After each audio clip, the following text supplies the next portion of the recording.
ቁርባን የሚለው ነው የተተማማረ ነው። ስለዚህ ቁርባን መስዋዕት ተደረገ ብሎ ኦሪት እንደሚጠራና መጀመሪያ የነበረው ሰው አዳም ለእግዚአብሔር መስዋዕት እንዳቀረበ እንደተረዱ ነው። ስለዚህ ለምን ያቀረበ የሚለውን ከዚህ ከወጣ በኋላ ያንን ጥፋት ካጠፋ በኋላ ከገነት ሲወጣ ንስሐ መግባት ጀመረ ማለት ነው። አለቀሰ። ግን በጣም ብዙን ቃል ቃል እንዳነበብኳችሁ በዚህ ቃል አዳም ከገነት ሲወጣ በበጎ ማዕዛኖች የጣልን ቃናትንና ለመንጋን ስንንም ራቁቱን በሸፈነ በጠዋት ፀሐይ ሲወጣ አጠነ። በዚችም ቀን ለእግዚአብሔር መስዋዕትና አቀረበ ነው ብለው። ስለዚህ የመጀመሪያው መስዋዕት እንግዲህ ቁርባን የምንለው መስዋዕት ተብሎ እንደሚጠራ እውነታው ነው። ስለዚህ ይህ መጀመሪያ ጊዜ ያቀረበ ባለ አባታችን አዳም ነው ማለት ነው። አዳም ነው። ስለዚህ ከገነት በወጣ ቀን ራቁቱን ሆኖ ሲወጣ እግዚአብሔር ራቁት መሆኑን አይቶ ልብስ ሰጥቶታል፣ ተሸክሞታል። ለአዳምና ሔዋን ብቻ ሌሎቹ ፍጥረታት ፍጥሮ እነሱን አልብሷቸዋል። ለብሶ ከወጣ በኋላ በሁለተኛው ቀን ፀሐይ ሲጨልም ወይም ፀሐይ በወጣች ሲወጣ ዕጣንን አጠነ፣ መስዋዕት አቀረበ ለእግዚአብሔር ነው ብሎ መጻፈ። ስለዚህ መጀመሪያ ጊዜ ይህ መስዋዕት ከየት መጣ፣ ቁርባንስ ከየት መጣ የሚለው ነገር ስንመለከት መጀመሪያ ሰው እንደተፈጠረ የሰው መጀመሪያ የሆነው አዳም ለእግዚአብሔር መስዋዕት አቅርቦ እንደነበረ በዚህ እናያለን ማለት ነው። በዚህ እናያለን። ስለዚህ የቃሉ ትርጉም በእግዚአብሔር የሚቀርብ መስዋዕት እንደሆነ ነው። መጀመሪያ ደግሞ ያቀረበ ማለት ነው አባታችን አዳም ነው ማለት ነው። ከሱ ተከትሎ የነበሩ ልጆችን ብዙ መስዋዕት ያደርገ መስዋዕት። ስለዚህ አዳም እንግዲህ ለእግዚአብሔር መስዋዕት ሲያቀርብ ምን እያደረገ ነው? ንስሐ እየገባ ነው ማለት ነው። ንስሐ እየገባ ነው። ኃጢአትን መስራቱን እያወቀ ነው፣ እየተጸጸተ ነው ማለት ነው። እየተጸጸተ ነው። በዚህ ምክንያት ነው ያን መስዋዕት ለእግዚአብሔር ያቀረበው ማለት ነው። ያቀረበው ስለዚህ ይኸው መስዋዕት ብሎ ይጠራል ማለት ነው። ከእሱ ቀጥሎ የእሱ ልጆችን እናያለን። አቤልና ቃየንን እናያለን። መጽሐፍ ቅዱስ እንደሚነግረን አቤልና ቃየንን በተመሳሳይ ምን አደርጓል ማለት ነው? ለእግዚአብሔር በጎ መዓዛ ያለው መስዋዕት አድርጓል ማለት ነው። በዚህ አሁን መጽሐፍ ቅዱስ ምዕራፍ 5 ቁጥር 9 ላይ እግዚአብሔር ከአሮን እጅ መስዋዕቱን ተቀብሏልና ከቃየን እጅ ማን መስዋዕቱን አልተቀበለም እግዚአብሔር ነው ብሎ እንግዲህ ይህን ስንመለከት አሮንን ቃየን እንደገደለው እንደገና እንደገደለው እናውቃለን። ለምንድን ነው የገደለው? መስዋዕት ከአዳም በተማረው መሰረት ያን ግን ለመጀመሪያ ጊዜ ማን ለእግዚአብሔር ያቀረበ ብለው አዳም እንዳቀረበ አይተናል። ከዛ ቀጥሎ ከአዳም የተማሩት ልጆቹ ከአባታቸው የተማሩትን መስዋዕት ለእግዚአብሔር ሊያቀርቡ እንደነበረ እናያለን። ስለዚህ አሮን ምንድን ነው ያደረገው? አሮን እንስሳ ጠባቂ እንደሆነ ወይም ምንድነው አርብቶ አደር እንደምንለው በጎች እንደነበሩና ከዚህ በጎች የሰበትን ፍሪዳ ወይም መልካም የሆኑትን ለእግዚአብሔር ክብር ይሆናል ብሎ ከበጎች መልካም የሆኑትን ለእግዚአብሔር አቀረበ መስዋዕት ነው ብሎ መጽሐፉ ቃል በቃል ቃየን ደግሞ እግዚአብሔር ይበላል ምን ያደርግለታል? ለእግዚአብሔር ገበሬ ነበረ። ግን ከዛ በግብርና ካገኘው ስንዴ እንዲጋኑ የበዛበትን የማይጠቅመው ነገር ለእግዚአብሔር አቀረበ ቃየን። አቤል ደግሞ በአንጻሩ የተሻለ ከበጎቹ የተሻለ ስራ ጀምሮ ጸጉሩ ያልቀረበው ቀኑ ያዘረዘረ መልካም የሆነውን ነውር የሌለበትን ጠቦት አርዶ ለእግዚአብሔር ክብር አቀረበ ነው አቀረበ። ይህ ያቀረበት ምንድነው? እንግዲህ ይህ መስዋዕት ከአባታቸው የተማሩ ነው። ያደረጉበትን ምክንያት ምንድነው?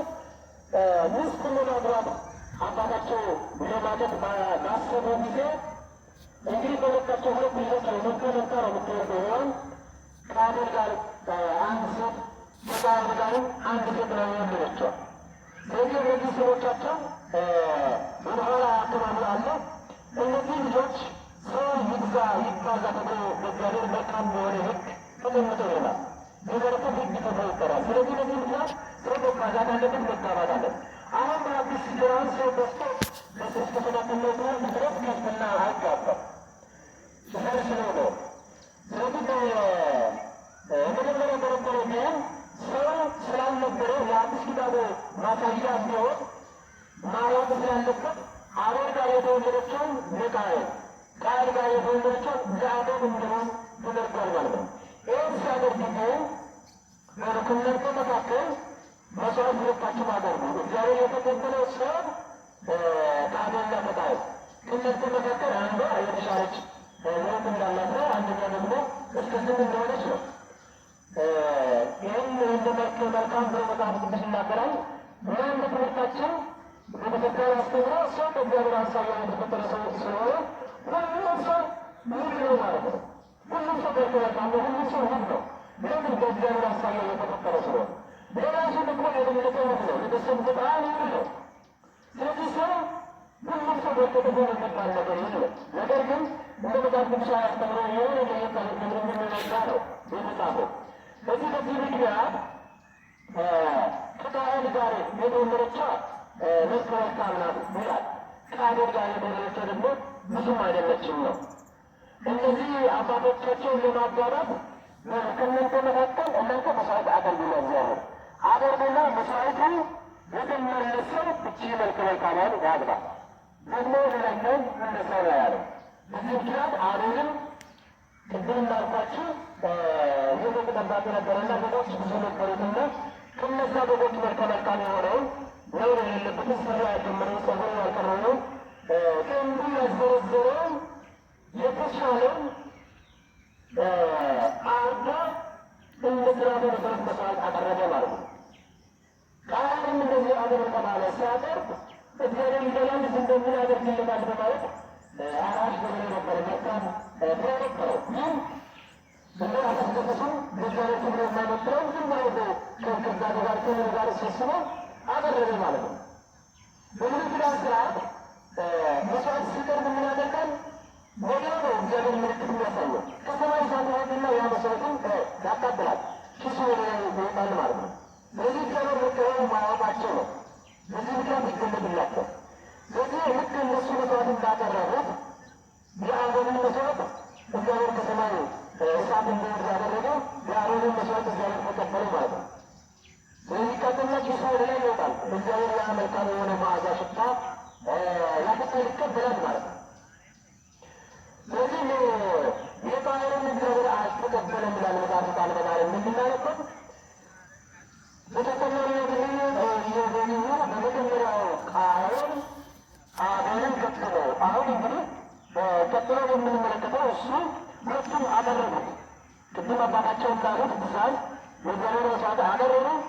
የአቤልን እግዚአብሔር ተቀበለ። አቤል በርበሮ ቀን ነበረና እግዚአብሔር ምንም ነገር አይስማማው። መልካም የሆነ ነገር ነው ለእግዚአብሔር መቅረብ ያለበት።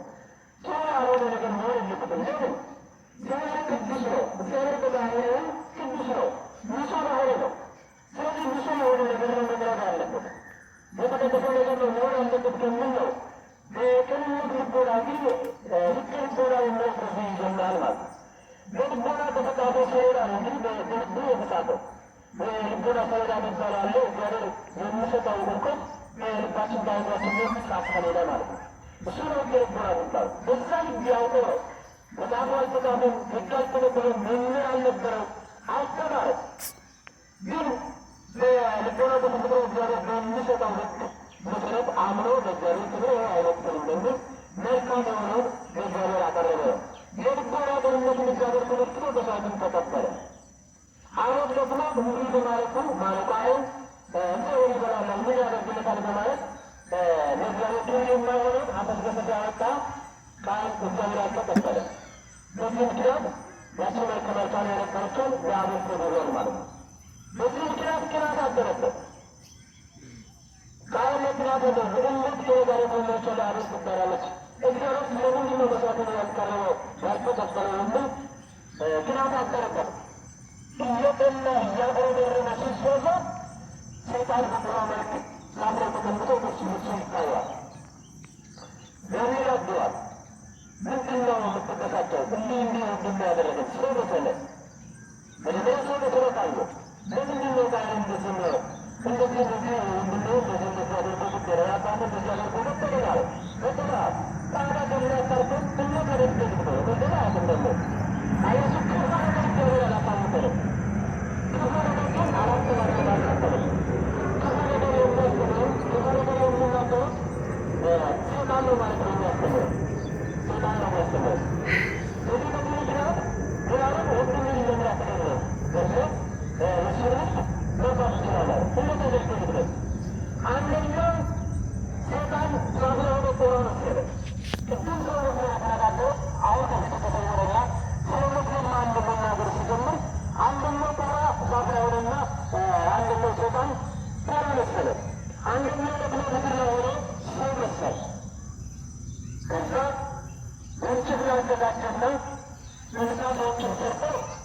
ቁራ የሚመስለው በድንጋይ ወስዶ ይመታል። ከዛ ወደ ምድር ላይ ሲወጥ ያያል። ቃየልን አሳየው። እንደዛ ደርሰው ወንድሙን ይበላል። አሁን ቃየል አቤልን ና ውሃ ይጠጣ እንደተደረገ መንገዱን ሁሉ አሳየው ማለት ነው። አያችሁ ሰይጣን በሁለት መንገዶችን ያሳያል። መንገድ አያሳይም። መንገድ አያሳይም። ሁለት ከዚህ ነው የምንማረው። በጣም ትንሽ መረጃ ስለሆነ ሰይጣን በጎ ነገር እንዲሰራ አይፈልግም። በጎ ነገር አያሳያቸው። ክፉ ነገር ግን ያሳያቸዋል። ሀሜት ያሳያቸዋል። ክፋት ያሳያቸዋል። ሐሰት መናገርን ያመጣል። እንዴት አድርጎ ተጠንቅቆ ጠንዝዞ በወንድም ላይ በወገን ላይ በቤተሰብ ላይ መጥፎ ነገር መሰራት እንዳለበት መጥፎ ነገሮችን ሰይጣን ማሳየት ይችላል። በጎ ነገርን አያሳይም። ለምን በጎ የሰራ ሰው መንግስት ሰላም ይወርሳል። እሱ የወጣበት ቦታ ይገባላ መጠኛ ነገር ስለሚሆን ስለዚህ አሁን ቃየልን መጥፎ ነገር ላሳየው አበዳደር ወንድሙን እንዲገል ላሳየው እንደምን አደርግ ውሃ እንድጠጣ ነውና ወንዝ ይዘው ከዛ በኋላ ምን ታወርዳለ ጭንቅላቱን አሁን መንገድ እንደሆነ ይበለዋል። አሁን መምረው ይዋል በልቡ ቅንነት ያለው ሰው ነው። ዛሬ የሚወደ ነው። ቃየል ግን ሰይጣን ባስተማረው ክፉ ነገር እያወቀ ነው ያለው ማለት ነው። በዚህ ምክንያት ወንድሙ የአፈረስና ወንዝ ውሃ እንጠጣ እንጫወታል። እሺ ብሎ አብሮ ውሃ ተነስቶ ሄደ። ወንዝ ጋር አነሶ በያልኩም ግምት ወደ ዘንድ በምትይዘ ልጠጣ ነው። መንግስት ካለ በኋላ በማድራት ነው የሚችለ ቅዱስ ሰይጣን ባሳየው መድረስ አሳየት ነው ገደለው ማለት ነው። ወንድሙ ገደለው። ከዛ በኋላ ያንዱ ነገር እየተናስበት ከተመድረት ደረሰ። ቃየል ብቻ ነው እንዲህ ገና ነበረ ዘሮች ተጠይቀው ምናለው የወንድሙ የአቤትን ከምድር እየጦረ እየተናስቦ ሄዳ መጥቷል። ወንድምን ምን ያደረግከው? ይሄ በእውነት ለወንድሙ ጠባቂ ነው። በቤት ድረስ አይገርማችሁ? በጥሩ ጊዜ ላይ ተናገረ ቃየል። እኔ የወንድሙ ጠባቂ ነው ብላ ገባኝ ነው ስለ ወንድሙ ምን ያደረገ አለምን እንደዚህ ትላለ ወንድሜ ደም እኮ ከእኔ ጋር በፊት ተገደብኩኝ ብሎ ከምድር እየጦረ እግሬን አደረሰ አለ። ስለዚህ አንተም የሚያሉ ሰዎች ሁሉ መርጠው ይፈርድባል። አንተ በምድር ላይ ተከዝበ ትቆዘበታለህ። ስለዛም ይሆናል የሚያሰው ሁሉ ምን ያደርጋል? አንተን ይገድላል። ቢገደል ብሎ ማንተ የማይፈርድ ሁሉ ብሎታል ያሰዋል። ዛሬ እንዲህ አለው። ይህ ለዚህ ቀን ነው ማለት ነው። አዳም ይሄ መስዋዕት ያቀረበው ማለት ነው። ትምህርታችን አሁን በኋላ እንመለሳለን። ስለዚህ ሁሉ ያየናቸው እንድንረዳረው ለዚህ መስዋዕት ያቀረበው ነው የመጀመሪያው በአንድ ብለናል። አባታችን አዳም ብለናል። ለምን ያቀረበው የሚለው ነገር ስንመለከት እንግዲህ ከገነት ሲወጣ ኃጢአት በሰራ ቀን ራቆት ሆኖ በወጣ ቀን ንስሐ በሚገባበት ሰዓት ለእግዚአብሔር ምን ያደርገዋል? መስዋዕት ያደርገዋል ማለት ነው። መስዋዕት ያደርገዋል። የመጽሐፍ ቅዱሳችን የሚያሳየን ነው። ስለዚህ ይሄ ምን ይባላል? መስዋዕትን ቁርባንን ተብሎ እንደሚጠራ ነው የምንመለከተው ማለት ነው። ስለዚህ ይሄ በአዲስ ኪዳን ደግሞ ስንመለከት እሱ ተከትሎ ወደ አዳምናዎችን መስዋዕትን እየተማሩ አገርገለያ ግድም ያነበርኩላቸው በአዲስ ኪዳን ምስጢር ቁርባን የሚለው ግን የአዲስ ኪዳን እንዲህ አይደለም። ትርጉሙ ይቀይራል። ምን ይሆናል? ቅድም እንዳደረግነው ወይም እንዳየነው አይደለም። አሁን ከእግዚአብሔር ለእኛ የሚቀርበው ቅዱስ ሥጋውና ክቡር ደሙ ነው ማለት ነው። ቁርባን የምለው በአዲስ ኪዳን መጽሐፉን ቃል በቃል ላነብላችሁ እወዳለሁ።